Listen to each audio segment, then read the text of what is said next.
Start off with the bag, because I think it's an important part of the kit, really important. This is an advanced comfort pack, and it's just a really comfortable bag to carry, nice combination of weight and easy to carry. I've got a bit of a bad back, so... Is that from carrying the comfort pack? Unfortunately, no, it's from having a business and sitting at a bloody desk. Sitting at a desk. Just having lighter and easier to carry kit, I think, really sort of frees you up to kind of go where you want, rather than sort of worrying all the time about, oh, I don't want to have to walk. Yeah. I certainly spend a bit of time choosing the bag that I go for. I don't just take any old bag. And I'm not just talking about my paragliding equipment. Yeah. Okay, you can see this bag's had a good bit of use. I've actually had it for, might be a couple of years now. Okay, it's been winter, so it's a little bit muddy. Yeah, it's not quite up to the Flybubble standard there. Which isn't really. Really. It's the Advanced Impress 3, and as you can see, it's a pod harness, and it's very, very comfortable, fits me really, really well. So that's why I got this harness. I just wanted something that was aerodynamic and well made. But the most important thing for me for a harness is it's just got to fit you really right and be super comfortable. I sometimes have flights of several hours, so if you're going to be several hours in your harness, you really want to be really comfortable. I think I'd find it quite hard going back to a harness with a seat plate in it, really, because it's just so comfortable. You don't have a hard board sort of pressed against your bum, basically. So that's quite nice. So it's just from a comfort point of view, it's great. I think the thing that you need to adjust to compared to a seat-boarded harness, or what I've found, is that with a seat-boarded harness you can kind of steer more by just turning your body and pushing your hips and twisting the seat plate, as it were, sort of lifting it up, and that does your riser shift. Without a seat plate, of course, that doesn't work so much. So what you've got to really do is use the foot plate a lot. So you push quite a lot on the foot plate, and actually then that becomes your support. Often when you weight shift out and you're going to the right, you'll be pushing on the opposite foot. So to stop myself yawing around, to stop the harness doing that sort of thing, I think that's why I find myself just pushing little bits of pressure in and out just to keep it more stable. Sort of yeah. A little mini compass. The reason I have that is because although my instruments have a compass on them, of course the batteries can go flat. They can lose GPS signal. This never runs out of battery or you lose a signal. So it's just a nice little backup, and it's very small and light. And that's Flytech Sonic, and it's a great little instrument. It's just a mini Vario, very solid. It's very sensitive, and it's got a very good Vario in it. And although it's battery operated, the battery lasts hundreds of hours. So I find that I put a battery in, it lasts me pretty much a whole season. Gone with the steerable reserve, the Regalo, because even if you can't use the steering, you come down straight as you would with a normal reserve. It's got a descent rate, I think it's 3.8 meters a second, instead of the next best, as far as I'm aware, are things like the Jin 1G or the Yeti Lite, which have about 4.8 meters a second. And then most other reserves are something like 5 or more meters a second. You can't always use it as a steerable. If you're very low and you deploy low, then obviously you're not going to have a chance to deploy it and use the steerable part. It seems to me that even if I can't use the steering, even if it opens with a twist, which can happen with steerable reserves, I'm still better off than with a round reserve. If I've got a bit more height, and if I manage to get my main in, then it's got a glide of 3-to-1 apparently, and you can turn into wind, you can go and fly and try and find your landing spot. You can even flare to land, so you can make your landing even lighter, even gentler than 3.8 meters a second, which is still, you're still 3.8. It's not like a normal paraglider's 1 meter a second. It's still going to be a bit of a bump, but that's much better than 5 meters a second or more. This is the deck that comes with the Impress 3 that sticks on there nicely. So you you'll tend to fit sort of 2 or 3 instruments on it quite easily. Yeah.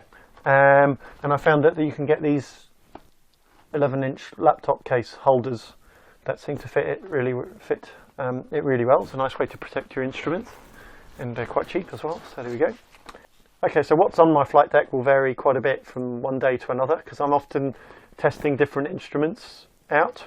First and foremost, my instrument of choice at the moment is the Navita UD3. Again, we deal with just about all of the instrument manufacturers, so we're a bit spoilt for choice. But this instrument is just absolutely brilliant, sort of vastly superior to the free sort of apps that you get on your Android phones at like XC-SAW and LK8000. I think sometimes people possibly think it's the same kind of thing, but the level of the software for me is just another league in terms of usability and functionality. It's much, much better. It's sunlight readable, and I find it really excellent to read in the sunlight. And so yeah, it's just a great all-in-one device. I'm really happy with it. The DigiFly Air here I've only had for a short period of time, and I'm getting to know it. I'm just testing it, and I test it against my sort of base instrument, as it were, the one that I know, I can compare it to. Almost all the time, in fact, I'm always testing the different instruments and then comparing them to each other. Yeah. And just in terms both of the obvious things like the sensitivity of the Vario, but also the functionality and the usability of them. I mostly wear this jacket here, which is an advanced Primaloft jacket, and it's absolutely fantastic. It's so light and squishes up really compact. I've actually got pairs of gloves in there, so it's not squishing up as compact as it should, but it's it's really light and surprisingly really warm in cold conditions, and when it gets warmer it's still you don't tend to overheat, so that's really great. So that's what I wear most of the time. But when it gets really cold, then a flight suit, there's nothing that beats a flight suit. And I'm often, during the winter, I've been flying around with people going, oh, I'm freezing, and I'm watching people having to go and land because they're just frozen and their hands have lost all feeling, and I carry on flying for hours. And so a flight suit is great, and this is the Gin Windy suit, which is, I really think it's brilliant. It's a great suit. Some nice flying gloves. These are the Skyline Cozy gloves, which I've now replaced with the cushy gloves. They're very nice, good flying gloves. I wear them all year round. This is a really useful bit of kit. This is underwear. Yeah, it's my underpants. No, it's a snood. I think they call it a snood. I forgot what they call it. A buff. Some people call it a buff. That's it. And it's basically like a thing you could put. You can either put it over your neck and wear it like a neck thing, or you can pull it up over your face to cover your face. And that's both useful when it's cold or when it's hot. When you're somewhere like South Africa and you've got sun burning your lips and burning you to a cinder, this is really great. So it's very versatile. There's that. For the colder weather, I have a balaclava. So if I really need that, which I sometimes do. And the helmet, the Icaro Fly, just a very nice light helmet with good protection. It's free flight certified. You'll notice it's got a visor on it. And I know it looks a bit Batman, which is not why I have it. I just find the visor I kept flying without a visor, and relying on sunglasses, and I just kept forgetting to put my sunglasses on, and I'd fly around for hours and hours and then land, and then in the evening I'd look at myself in the mirror and see red bloodshot eyes. There's the helmet like that, and the great thing is you just pop it up when you're on the ground, or if it gets a bit cloudy, and then if it gets sunny and the sun's getting in your eyes, pop the visor down like that. What's the plan, Batman? Right, time to go fly.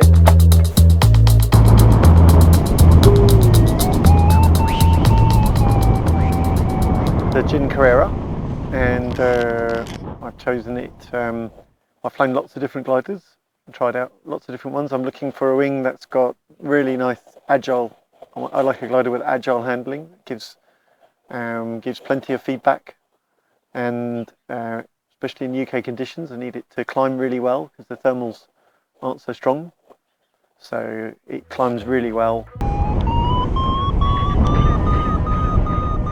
It's very nimble and and agile to wang it round in the little cores.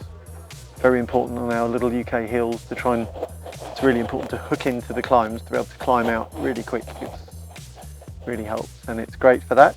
I just feel really confident flying on it, even in quite strong, rough conditions. On the speed bar, it's really efficient. When I fly in D, and I used to fly competition gliders quite a bit, but I used to fly a lot more then. So now I'm flying a wing, I want to fly a wing that I feel comfortable flying in lots of conditions. In actual fact, the B or the C is almost a bit irrelevant as far as I'm concerned. It's more about what's the wing like. So, and I just really like the wing and got on with it really well. It doesn't feel like a B, to be honest. If you were going to put it into a class of what sort of pilot it was, then it's more of a C glider, more of an advanced intermediate glider. You know, I don't feel disadvantaged in it. For any wing that's in the B or C class, I feel it's outperforming pretty much all of the B gliders, and seems to be performing as well as all of the current C gliders. So I think maybe there's a couple of the C gliders that maybe have a little bit more speed, top end speed.